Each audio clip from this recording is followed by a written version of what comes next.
Vous d'abord, Alice, la peur des cadeaux de Noël, parce qu'on croit toujours que c'est un moment de plaisir, mais certains sont un peu oppressés par ces cadeaux. Totalement oppressés même, ça leur, donne des bouffées de chaleur, ça les angoisse, ça leur, provoque des démangeaisons C'est un nom et ça, cet cette état, ça a angoisse? un nom effectivement. Alors je l'ai La découvert, phobie du cadeau? hier soir, hein, ce nom, ça s'appelle la capitellophobie.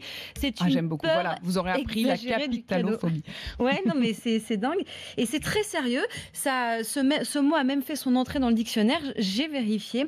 Alors évidemment, il n'y a pas de chiffre officiel sur le nombre de capitellophobes qu'il y a en France. Manifestez-vous les capitellophobes, c'est le Appelez-nous, moment ou jamais, venez c'est le témoigner. moment C'est de quand même vous dommage confier. d'avoir peur des cadeaux. Bah, Oui, franchement, c'est plutôt mais un truc Franchement. sympa les cadeaux. Mais cela dit, vous savez que chez les Indiens, il y avait cette histoire du potlatch. Je ne sais pas si vous voyez cette histoire. non. C'est-à-dire que quand on donne un cadeau, c'est très dangereux parce que par honneur, il faut faire un cadeau encore plus beau en retour. D'accord. Et puis du coup, ça devient une espèce d'escalade. Et à la fin, vous êtes obligé de tuer l'autre parce que ça devient votre adversaire absolu et que vous ne pouvez plus continuer à monter. Donc c'est une des traditions des Indiens d'Amérique de ne plus faire de cadeaux parce que le cadeau est finalement très dangereux. Donc vous voyez, Et c'est un c'est peu la même chose. précisément ça qui les angoisse en fait, les capitellophobes, c'est ce besoin, enfin cette obligation de rendre un cadeau en retour.